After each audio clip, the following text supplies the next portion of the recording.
into another episode of the Autzen Audibles podcast here on a Thursday afternoon. Coming to you, Erik Skopil on this podcast. John Evans also joining the show once again.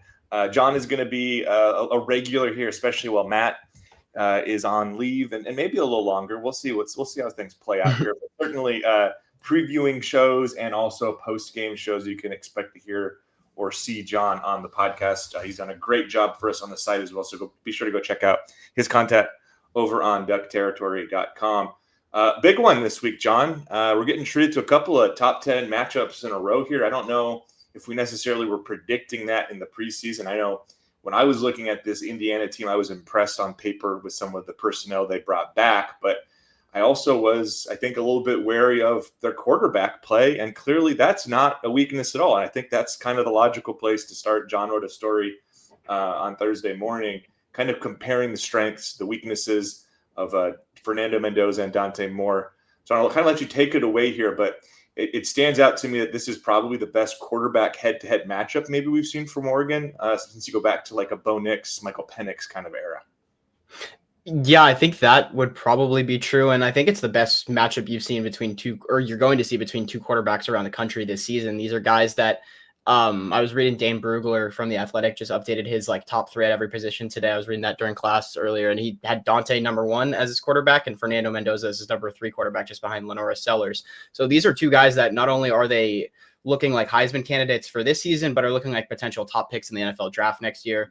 They're both guys who have very diverse skill sets and can do a lot of different things on the football field, but it all starts with what they can do mentally. And that's what makes them two of the best quarterbacks in the game, is that they're really mentally prepared. And that goes back to the coaching that they've had from Will Stein at Oregon and from Kurt Cignetti and I want to say it's Mike Shanahan, but not related to the Shanahan family as their offensive coordinator. But I've had multiple times where I've thought this had to be in the Shanahan family tree, and it does not appear it is. Yeah, it's both quarterback, and that's what Dan said on Wednesday as well, or either Monday or Wednesday. That Mendoza's, you can tell how well coached he is from the way that he plays out there in terms of his processing, his timing, and things like that in the offense. It's going to be very exciting to watch to see how these guys match up. Dan said that they're not going to be on the field at the same time, so that doesn't necessarily play a factor, but we know that it's the most important position in this game, and the most important position in sports is the quarterback. So these guys, the matchup between them, even if they're not playing each other directly, it's going to certainly factor into this game. Yeah, let's kind of dive into some of your analysis here in terms of the strengths and weaknesses. And I guess before we do that, I'll just say, Mendoza is an interesting guy because I've watched him quite a bit from his time at Cal, including a game at Autzen back in 2023. And I don't know if I necessarily saw significant NFL traits at the time. He had the size.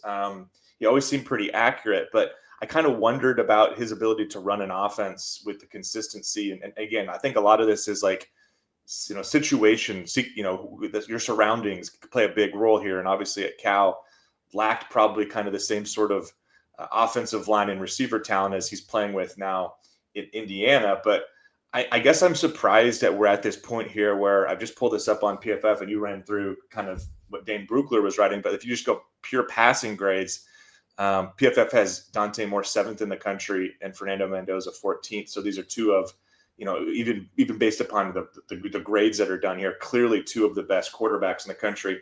Kind of where did you land in terms of where the edges may lie for these two particular players?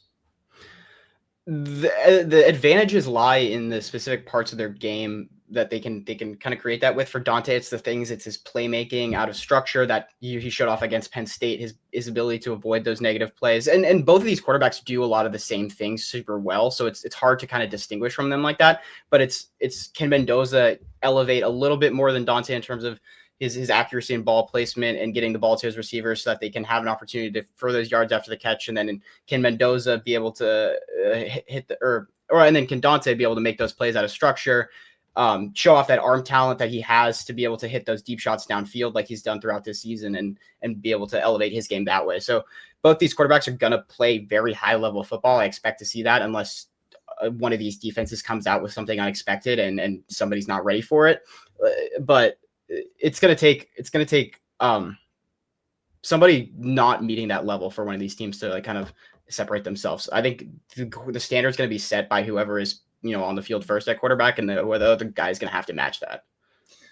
It's fascinating to see kind of where these two end up both on Saturday, but then also like what their futures are at the next level. And obviously that doesn't really translate to our show today, but these two could be two guys that are longtime NFL starting quarterbacks based upon kind of what the buzz is right now, and certainly an opportunity with I anticipate a huge collection of scouts in town for this game to really make a strong impression and improve that draft stock. I think Dante certainly did that in Happy Valley a couple weeks ago.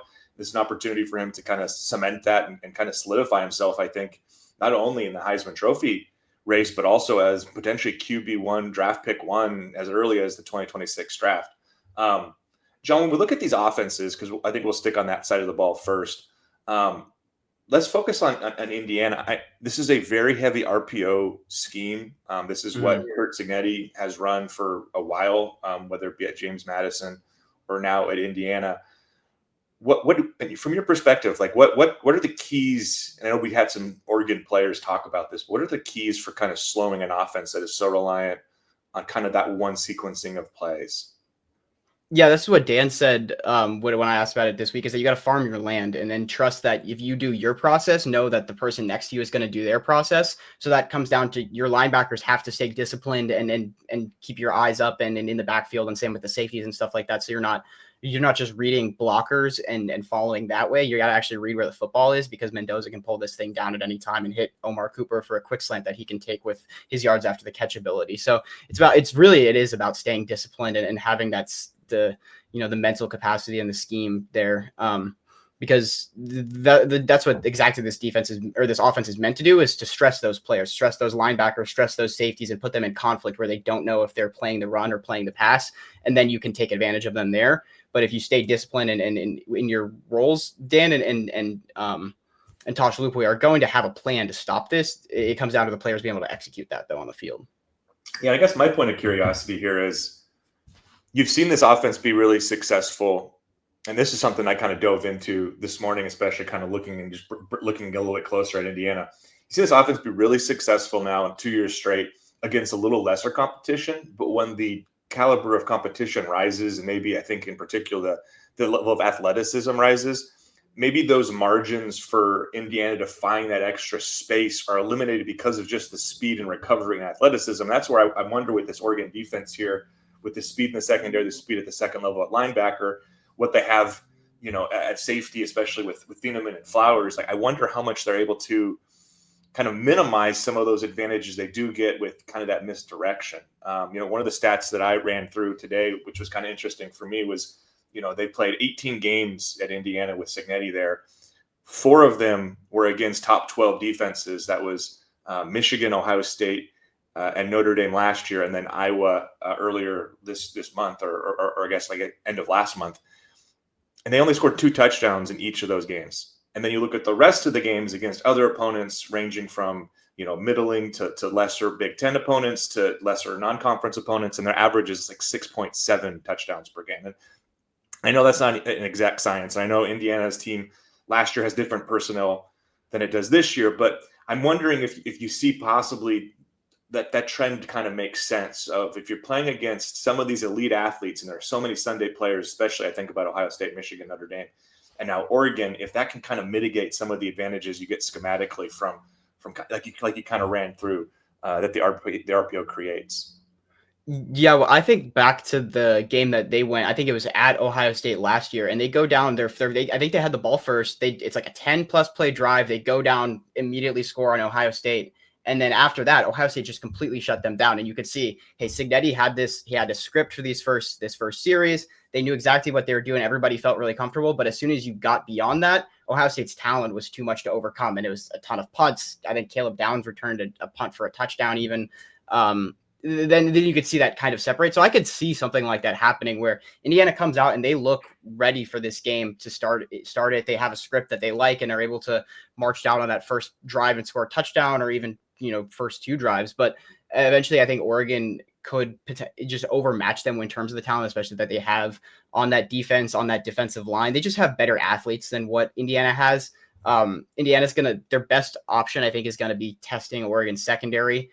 Testing these young guys in the secondary with really talented receivers like Elijah Surratt and Omar Cooper. But I think Oregon's advantage has to come in the trenches, and especially on that defensive line. And that's where I think that will really start to slow things down after those first couple series, where if Indiana can get that script going, get some of those plays they like, but then when they have to just run regular run plays and get into their regular looks, if Oregon could just out-talent these guys with guys like Amari Washington up front, Indiana just doesn't have the athletes that match a guy like Amari Washington.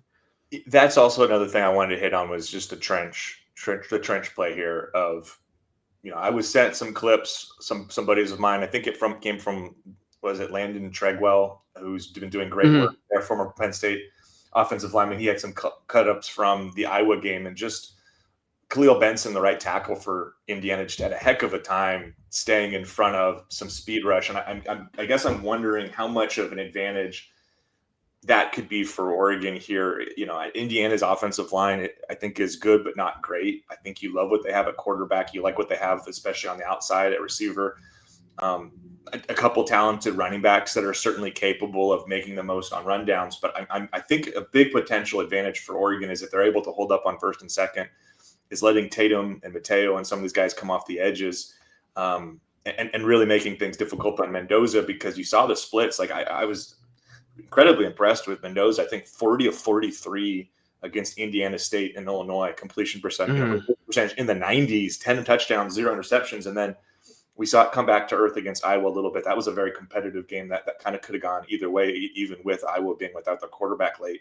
I'm wondering if you what's your sense there, I guess, on the advantages Oregon might have at the line of scrimmage on that side of the ball? Yeah, that right side of the offensive line is certainly the weak point for this Indiana team. You talk about Benson at right tackle and then Bray Lynch at right guard. Those are the only two guys who have given up a sack on that offensive line. They've also by far given up the most pressures. Yeah. I think a big thing could be running stunts at those guys on these late downs and using those defensive line games with your high-level athletes. If you can get Aiden Breland coming around on a twist from the inside to the outside, and you're going to confuse a guy like Benson, and then all of a sudden he's got an athlete that's a lot better than him in Breland coming off the outside. I think that could be certainly factor into it, running some of those simulated pressures with guys like Bryce Betcher coming out of his linebacker position, or Devin Jackson or whoever. I think that should honestly be a big part of the game plan and strategy on these third downs and these third and long situations, because Mendoza hasn't faced a ton of pressure this year and he's handled it well when he has. But if you could put pressure on him and force him to create out of structure and out of structure of this offense, because that's what he's done so well, is operating the offense. He's done it when he's had to, but he hasn't had to do it that much. If you can put him in those situations he's not comfortable in by getting pressure on him, that would really change things for the Ducks, especially on those third downs. Last thing on the offense for Indiana before we kind of move to the other side. I'm really curious to see how Oregon's corners stack up. Cooper's more in the slot, but Surratt in particular, is a guy who just wins a lot of 50-50 balls. Like, he was a guy I really enjoyed watching during the run a year ago and was really impressed. And frankly, when I looked at my summer scout and noticed he was on the roster again, I was like, okay, that's going to be a guy who's going to test Oregon. And that was even at the time when I thought Oregon was going to be relying on veteran corners. And now we look up and it's a couple of freshmen. I'm really curious to see, is Brandon Finney on Surratt most of this game? And if that's the case, like, how does he fare? I mean, we ran through the figures, I think, last week in our defensive breakdown at 2 receptions all year. Erik's given up, I think, 16 yards, 11 targets, I think 75 or 80 pass coverage snaps for Finney. What does it look like against a guy who could be a day 2 NFL player, right? Like a guy who could go off the board pretty quickly, who has the requisite size, like he's 6'2", 6'3", pretty explosive, but then really, this is something that both Lanning and some of the defensive backs have talked about, he's really capable of winning some of those jump balls, those 50-50 balls. That to me is a fascinating one, because, it may be a situation where it comes down to, on those third downs, Oregon isn't necessarily able to get pressure, but it's just a one-on-one on the outside with Finney and Surratt, and it's who can win those battles. And to me, I love what we've seen from Brandon Finney, but this is going to be the biggest test to date, I think. Yeah, Dan talked about turning those 50-50 balls into not 50-50 balls, and that's exactly what a guy like Surratt is able to do. Last year, he was around a 60% contested catch rate. When he was at James Madison a couple of years ago, it was almost 80. So this is a guy who can go up on the outside. It's not necessarily that he's catching those 50-yard deep balls and bringing people down the sidelines, but he's really good on those out routes and the comebacks and stuff like that, timing routes with Mendoza, where he can get to the sideline and use that body positioning to box out defenders and then go up and get the football. But this is exactly what the Ducks, it felt like they went out to do and went out to accomplish with what they did in the secondary this offseason, was to be ready for these guys like Surratt who are able to win these jump balls, because in the Rose Bowl last year, Jeremiah Smith just was unstoppable because Oregon had a bunch of 5'9" defensive backs out there who, when they jump with a guy like Jeremiah Smith, literally can't do anything. Brandon Finney's 6'2", 6'1". Ife Obadegu, same thing. These guys are just a lot bigger, a lot longer, physically more capable of handling these type of players. So I think it's less of a, I think that could really help shut down those options like a guy like Surratt, because that's exactly what this team has been good at. Like, I think it was Oklahoma State through like a goal line fade with like one possession they got down there. And I'm like, why? I don't know why you would try to challenge these Oregon cornerbacks like that, because it's a bunch of young guys, but they're young guys who are really good athletes and who are going to be good in one-on-one, like man coverage situations, using that length, using that athleticism. So I don't think that's necessarily the strategy for Indiana. I think they got to try to confuse these guys. I would try to move Surratt around, put him in the slot a little bit. Like, he blinds up outside all the time. He's a traditional X receiver, but I would try to move him around, get him on better matchups than like try to get him matched up on guys like Jaden Kennedy and stuff like that, rather than trying to rely on his ability to win those one-on-one balls when you're facing the best corners you likely have this season. Yeah, that was actually going to be one more thing we hit on that side of the ball. And if you have anything else you want to hit, John, we can. But this feels like a big Jaden Kennedy game. In the slot, Amar Cooper plays there primarily. I think you'll see personnel be moved around a lot, knowing the way Cignetti has operated there. That they're very creative in terms of innovative in terms of finding those matchup mismatches and creating them. But I think Kennedy, regardless of who's there, it's going to be one of Indiana's better players, and it's going to be a player they want to target a lot. And we mentioned the size on the outside. Kennedy is smaller. He's slighter in build. He's shorter. He doesn't have the same length as these guys on the outside. I think we talked about this last week, one of my kind of big winners of the early 5 games of the season here, just because of the way he's produced and run support and even in coverage. But this is going to be a big test for him. And I won't be surprised if that is a primary kind of player to pick on, if you will, for Mendoza and the Indiana offense, is trying to target him and maybe stay away from some of these outside corners if early on they have a hard time winning those matchups. And that's what Cooper could do too, because he's a little bit bigger as a guy in the slot. I think he's over 6 foot, over 200 pounds, which for a guy that's lining up almost 90% of the time in the slot, you're not going to see those guys over 200 pounds that often, which is part of what makes him so good after the catch, because he can break tackles. He's towards the top of the PFF leaderboards among receivers in missed tackles forced, yards after the catch. He's really good on screen passes from Mendoza and be able to get downfield quickly. So I think that's a matchup that's certainly going to be interesting to watch with him and Kennedy, because Kennedy is a little bit smaller, but has played so well above his size this season. For a guy listed at 185, he plays the run like a 200-pound safety. So I think that's going to be interesting to watch. And can Mendoza quickly find Cooper on those glance routes and the slants and stuff that they like to do out of that RPO game and make Kennedy have to tackle.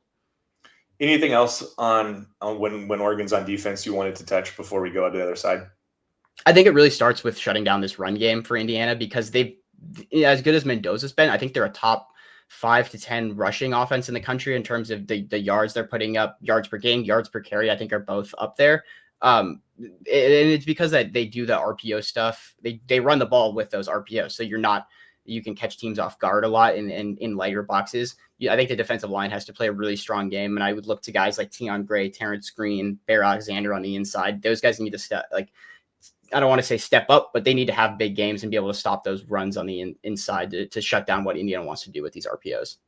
Yeah, Indiana 5th in the country in rushing, averaging just over 267 yards per game there. That is a big test. And early on this season, I think they hit 300 yards in like their first 4 games. So yeah, good call on making sure we touched on that. Roman Hemby. And similarly to Oregon, they have a lot of guys they can rotate through. They lost one of them early this season, but they got 3 guys who are still playing that are over 200 yards in the season. So they're gonna have backs that are gonna be fresh. So the Ducks have to be ready for that. Yeah, Roman Hemby is a guy Oregon fans will know. He was at Maryland a year ago. I guess I'm curious to see with this Indiana defense, just how do they match up with Oregon's speed? And this is a unit that has like all conference, all American players at every single level. You know, Mikhail Kamara was an All-American last year. Aiden Fisher has been, a green dot all conference player the last couple of years for Indiana. D'Angelo Pons is twitchy. He's a little undersized at 5'9", but has been a lockdown corner. I think he had one of the better PFF coverage grades of anybody in the country a year ago. He's coming off injury. That was a big I think, piece of news this week when Cignetti said he was available.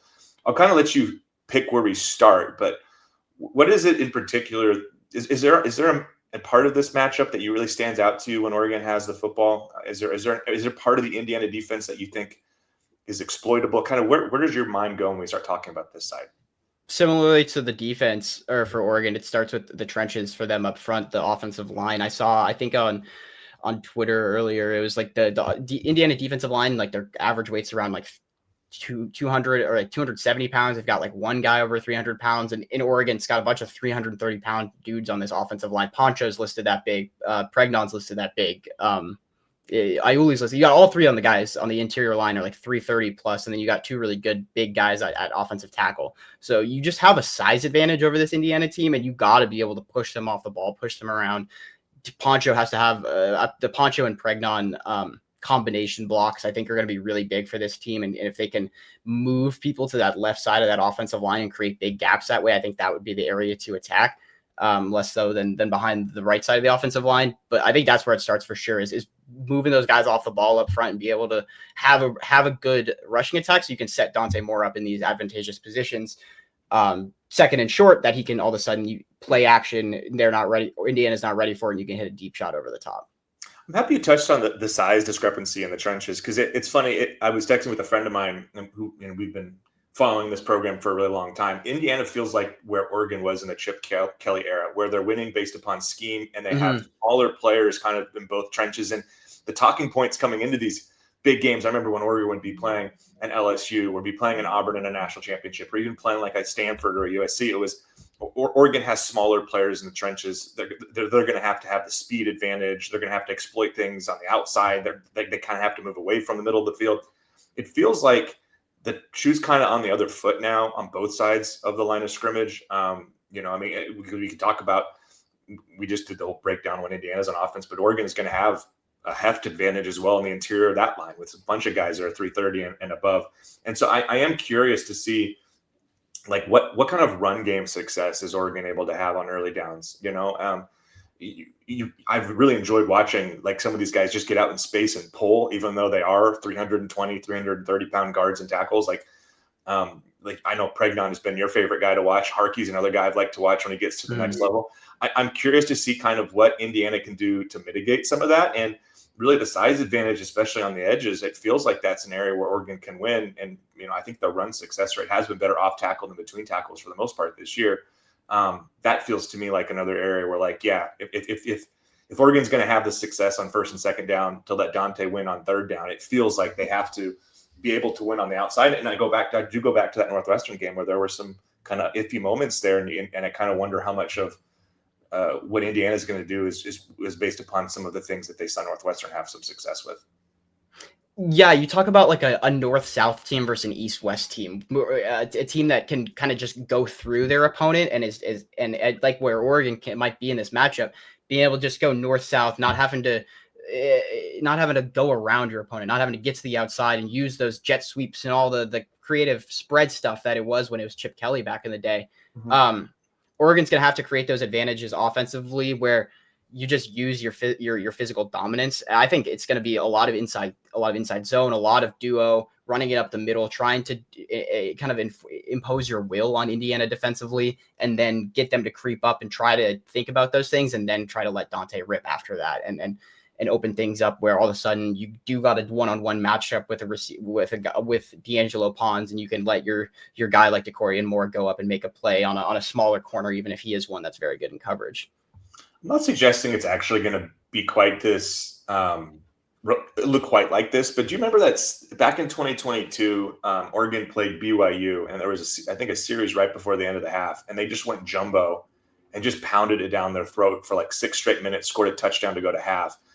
I'm not saying I expect they're going to come out, because primarily they've gone to that kind of big personnel set, really at short yardage around the goal line. I don't know if they'll actually do this, but I do wonder if like there will be a series early on in this game where they want to kind of establish that and just, point out, kind of make it known, like we're the bigger, stronger guys up at the line of scrimmage. And especially like in those 21 personnel sets, like maybe they don't even have to go to their big set and bring in the extra offensive line, but maybe they can even achieve that with like Jordan Davison or Jaden Lamar out there as a lead blocker. I guess I'm fascinated in terms of just like how Will approaches this. Does he want to kind of make this a trench battle, or does he want to say, hey, we can also, you guys might be a little undersized, but we're faster? Because I also think there's a decided advantage on the outside with the speed, with Benson, with Dorian Moore, even with Gary Bryant and Kenyon Sadiq in the middle of the field. Like, I do feel like Oregon's skill guys should have speed advantages. That's not to say, like, I know Pons is really explosive and a really impressive athlete. I think he's going to be, without question, a Sunday player. But I do think there's a chance Oregon can win going vertically too in the passing game, or even win kind of in the middle of the field with some of their speed advantages. Yeah, Pons, as a guy listed, I think 5'9", 170. He's probably more of a slot corner at the next level, but he's a really twitchy athlete, which makes him really good. He's very sticky in coverage and can match with people really well. But yeah, like you said, you got to take advantage where you can just outsize that, a kind of guy like that. I think Oregon was around like 65 or so, almost 70% in 11 personnel those first couple of weeks, letting Dante kind of just cook a little bit, spread things out against some of those lesser opponents. But they got into that Oregon State game, they got in that Penn State game, and that came down to around 50%. They wanted a lot more big bodies on the field, and I could see something like that again. They went to a ton of 21 in that Penn State game, did a ton of stuff with Jordan Davison and De'Aaron Hill on the field together. I would expect Davison to get a good workload in terms of trying to impose that will. And I also would not be surprised at all. First, 4th and 1 that this team encounters, 3rd and 1, we see Janoris Wilson on the field in a big package, and just to say, we are going to pick this up and you're not going to be able to stop us kind of thing, and kind of set that tone early on. I think this is a big opportunity for Dante and Dorian in particular, and we'll see how this game plays out. Like, the game script will determine some of this. Like, if Oregon has a ton of success running the ball early, I think Will is smart enough and adept enough to know, like, why go away from something that's working. But I think there's an opportunity here for Dorian in particular. He was one of my props in my Skopil columns, which is up over on DuckTerritory.com. You have to subscribe to read it. So there's a little tease, and I'll give you one of them. But I have Dorian over 100 yards receiving in this game. I think he's ready to have kind of that big game. He had 89 yards, I think, on 7 receptions in Happy Valley. He had obviously some big moments against Oklahoma State and some big moments against Oregon State as well. But I think this is a game where I could see the talent there needing to rise to the top, and then needing to rely on just his ability to make contested catches, like kind of we were talking about on the other side of the ball with Surratt for Indiana. If that offense is going to have some success, he's just going to have to beat guys one-on-one. And even if it is Pons on him, Dorian, we think of him as kind of like that. I know the comparison a lot of people have made, and I think we've talked about, is Jamar Chase.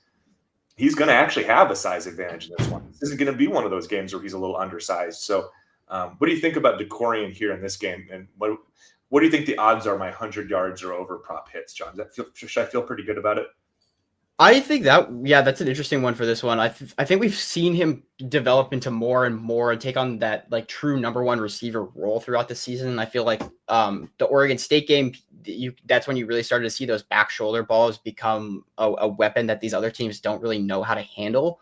When you have a guy who can place it as well as Dante, and then a guy who can go up and get it like Dorian.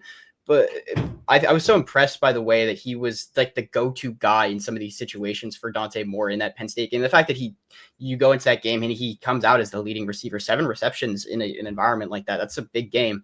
The scramble drill on 3rd down, having him be the guy that they fake it to Davis and then throw it over the top on a 4th and 1 to Dorian Moore.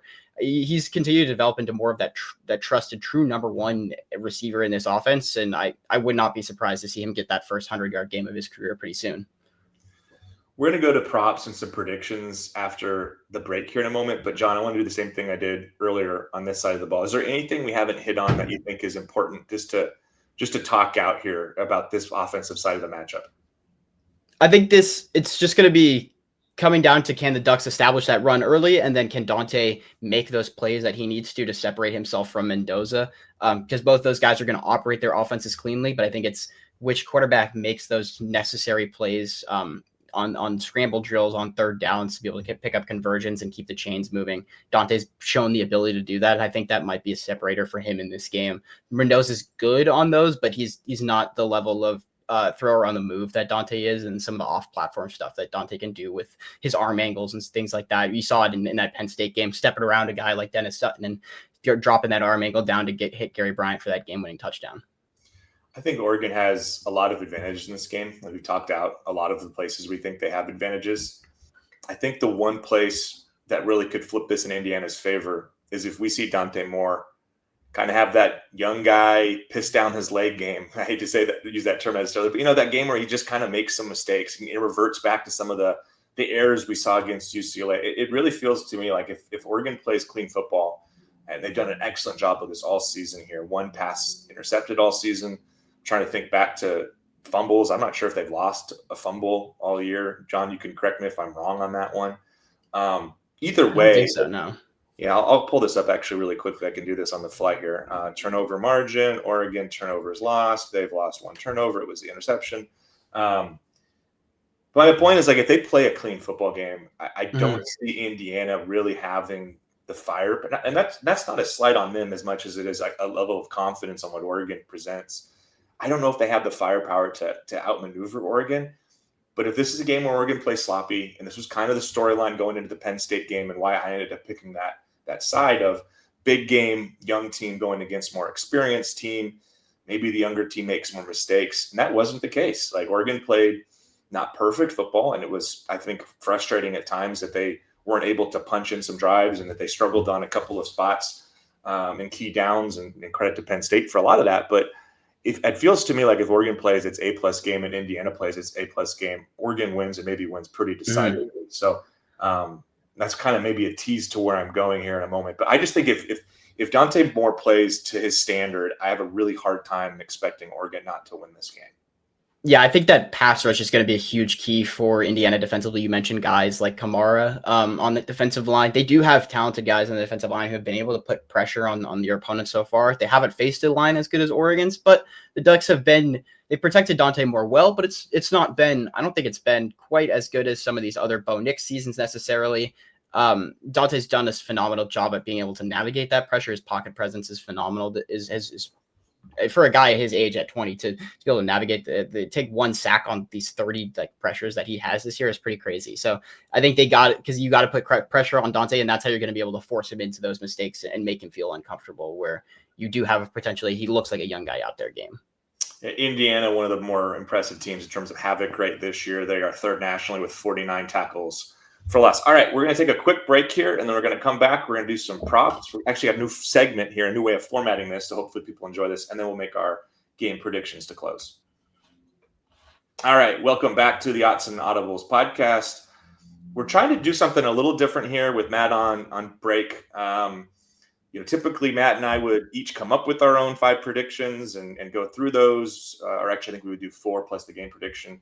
Instead, I've enlisted, and maybe this is a mistake. We'll see if this works or not. We've enlisted people on social media, on Twitter, formerly Twitter, now X, and Blue Sky, a couple of different social media platforms, just to give us the props. And we're each going to say whether kind of make our declarations on where we stand on these. So we're going to start with one here from @Coach Doherty on X. Over under 3.5 total sacks from the defensive line. He put in parentheses something we've touched on, which was Indiana's right side of the line is weak. I like the over here. I again tease my Skopil column. I had 3 sacks for the edge rushers in this game as one of mine.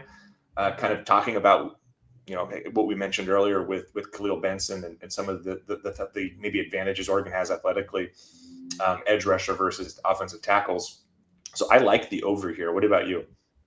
I think 3.5 is a big number to get to. I could see the Ducks getting 2-3 sacks and putting a lot of pressure on Mendoza. I'd probably take the under just because I think that line's high. If that was 2.5, maybe I'd go over.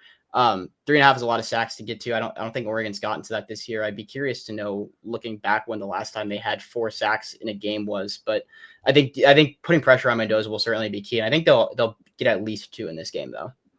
Let me do something really quick here. I can probably tell you the last time Oregon had that many sacks. Let's see here. Last year's team, that would be 10 against Washington. True.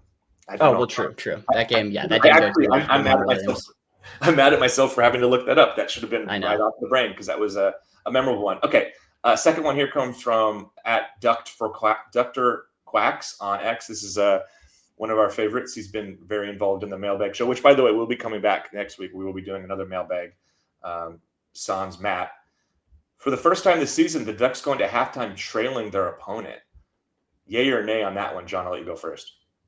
I'd say no. I think Oregon is still just the better team. I think the first score half or the first half score will certainly look closer than I think where this thing ends up. I could see this one being a 1-possession game, like 3 to 7 points at halftime, and then Oregon being able to push into double digits by the end of it, though. I'm with you. I like Oregon, and we'll get to score predictions in a little bit here, but I like Oregon pretty decisively. So no, I like Oregon to be in the lead as they go to intermission. All right, number 3 comes from @FlawlessVictory7 on X. This is kind of an interesting one. 4 Oregon running backs to get 5+ carries. I do think there's 4 clear guys, especially with the news during the bye week with Mekhi Hughes, not going to be incorporated in much of any of this. I think we've seen Jay Harris and John Riggs both kind of fall out of favor to a certain degree in the last little bit. I like the over 5 here. I guess I'm also wondering if they kind of narrow the focus a little bit here. And actually it's funny because I think he leads the team in carries by a decent margin, but I kind of wonder if Jaden Lamar, I'm going to take the over, but I'm also going to say, I think if this goes under, I think Jaden might be the one who doesn't get there.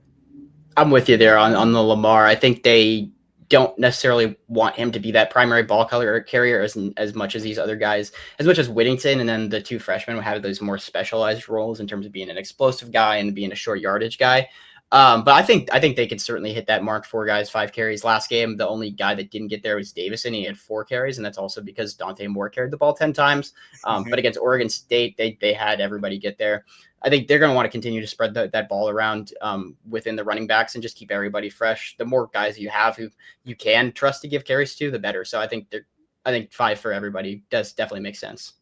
I'm going to go off script here and just throw one at you. Do you think Dante Moore has more than 5 carries in this game? I think 5 sounds like about a correct number, 4 to 5. I think he'll scramble for a first down or 2, but they don't do a ton with him in the design game. He's gotten a few design carries here and there on short yardage situations, but I could see him scrambling for 3 or 4 first downs throughout the game. All right, number 4 here comes from @D Tikowski 44 on X. Does Finney or Iffy give up more completions? They're neck and neck on the season. I believe it's 2 for Finney, 4 for Iffy. I think 2 of those Iffy ones came kind of early on in the season. He's been excellent as well. I'm gonna go Finney, and my reasoning is I think Theron Johnson might be kind of sneakily stealing some of these reps. We talked about it last week, and I think people who watched the Penn State game closely picked up on the fact that if he was healthy, but Theron played primarily in overtime and quite a bit in fourth quarter and kind of those big moments. It doesn't necessarily mean I think Finney gets torched. I just also wonder if he doesn't play a comparable number of snaps to compete for that. So I will go Finney gives up more completions. I would say the same thing, same reasoning, just that we saw those snaps dwindle slightly for Iffy last week as Theron Johnson has become more familiar in this rotation since coming back from that injury that he was dealing with early in the season. Like you said, the fourth quarter, the overtime of that game, Theron Johnson was on the field a lot. And I think that's very telling in a situation, fourth quarter of such a big game at Penn State, that he's out there. So for the same reason, I think just because Finney's going to be on the field more, I think he could end up giving up a catch or 2 more than Iffy, but those guys are both very solid at corner, and it's going to be fun to watch that battle with these very talented Indiana receivers that they have. And by the way, if we were to introduce Jaden Kennedy into the mix, I think he'd be a pretty easy pick for me over the 2 outside corners. And those ones are weird too, because they'll just like tag a catch against Kennedy because he's the closest defender, just because he's kind of in the middle of the field sometimes. But I would expect so too, because I think they're going to be looking a lot to put Betcher and Kennedy in conflict with a guy like Omar Cooper. All right, last one comes from @backroll23 over on Blue Sky. We know the Danimal loves to be aggressive. Over under of 4th down attempts by the Ducks, 3. I don't know if this is a kitchen sink game ultimately, because Penn State was, and it became obvious really, really early, because I just remember watching that game. at the wedding there with my cousin, and it just felt like every time we looked up, it was fourth down and they're going for it. And we were kind of like, man, they're really setting a precedent here with just how aggressive they're being on these short yardage fourth down plays. I don't know if they're necessarily going to need to be as aggressive here. And maybe I'm too confident in Oregon's ability to separate and win this game a little more decisively than what it was against Penn State. But so I'll take the under on this. I'll also go the under. I think it sits more closer to 2. Like you said, that Penn State game, immediately that first drive they were going for it, second drive they were going for it. You knew you could tell that the Ducks knew that they needed every single one of these possessions, and those possessions are incredibly valuable. I could see Oregon going for some early, but as this game gets towards the middle of it, I don't think Dan is going to be, especially if the Ducks are, feeling good about where they're at or in control of this game. I don't think he's going to feel like he needs to press and go for those conversions. So I'd say probably two fourth downs they go for, but I don't think it's going to be there. I don't think they're going to be in those situations as often as you are against a team like Penn State. So a little recap here. We agreed on 4 of the 5. The 1 point of differentiator was on the over under sacks. I think they'll have more than 4. John does not. I think it's just hard to sack a guy as good as Mendoza and as smart as Mendoza that many times. I think part of what goes into sacking a guy like Damon Williams 10 times is that he's as evasive as he is and stuff. He's a true freshman playing in a road environment at Autzen Stadium, and so he just can kind of get a little confused and not throw the ball away. Mendoza's he's very decisive. He knows when to get rid of the ball, when to get it to his receivers, when to throw it away if he needs to. So I think that just makes it harder to rack up that total of sacks. We both agreed that Oregon would not be trailing at half. We both agreed that 4 running backs would have 5 or more carries. We had the caveat that if someone does fall out, it'll be Jaden Lamar. We both had Finney giving up more completions than Iffy, and we both thought less than 3 fourth down attempts by the Danimal. Let's go to game predictions here. John, I will let you go first. I think you know how this works, but just give me the score and then give me however long you think you need to explain why. I think I had 34-33 or 23. That would be 2 touchdowns and some field goals for this Indiana offense. I think that sounds pretty reasonable. Like you said, in some of these bigger games that they've been in, they've kind of been maxed out around that 2 touchdown mark. I think Mendoza is talented enough to get them into field goal range a couple of those times, but I think that's where Oregon's defense will really stiffen up. And then offensively, I think the Ducks will be able to come out and kind of establish that ground game, but aren't going to be necessarily hunting for kill shots like they are against a team like Oklahoma State that you think you could find those all the time to run up that score. So I think 34 seems like a pretty reasonable number for them. I don't think this is going to be as much of a shootout as people think it could be when you look at 2 top offenses, 2 top quarterbacks. Both these teams are very strong on the defensive side of the ball, and Dan Lanning doesn't get into very many shootouts. That last part to me is important. The games that Oregon wins scoring 40 plus are games that are blowouts. The games that Oregon wins that are close are usually in the 30s or the 20s. I have Oregon also scoring 34 points. I got 34-17. I think this is a really important game for Oregon to make a statement. It feels weird because they're fresh off of making what I thought was a pretty significant statement like 2 weeks ago, and yet it seems like people have decided that statement doesn't mean a whole lot. I've actually been a little surprised with some of the narratives I've seen from people I respect about how Penn State's now fraudulent and Oregon isn't that impressive, and kind of diminishing what they did at Beaver Stadium a couple weeks ago. Not that they maybe they do. I mean, Dan's always looking for his motivational edges, but it feels to me like this is a game where they really want to make a strong impression. And I can't get over the fact that Indiana has struggled against better competition under Cignetti. They've dominated in a really impressive fashion, against lesser teams. Illinois being the one time where they're facing a top 10 team. But if we're being honest, Illinois is not an elite roster of football players. It's a veteran team, kind of similar to Indiana, where you've got players that they've developed, players they brought over from other Power 4 schools and developed and kind of, plugged and play. Oregon is 5th in the 24/7 Sports team composite. Indiana is 72nd. Mm-hmm. I've burned on this before. When Matt and I when Oregon played Iowa State in the Fiesta Bowl, there was a similar difference in those rankings. And then I guess we forgot that Iowa State had Brock Purdy. Yeah, I was about to say. And they had Breece Hall. and they had a bunch of really other good players, and Oregon didn't show up for that game. So I don't think that's, that I don't know if that means as much as maybe I'll make it out to be, but at the same time, I do think it means something. And I do think Oregon has advantages in size, in speed, athleticism across the board here. I think for Oregon to lose this game, again, like I said earlier, it's going to be making mistakes. It's going to be not playing clean football. And that's not something we've really seen happen with this team at Autzen Stadium either. We have to acknowledge with Dan here, they've lost one time at home. That was a game where there are one Alex Forsyth high snap to Bo Nix. And a couple of Bennett Williams coverage busts, but okay, a couple other things too. You're right, John.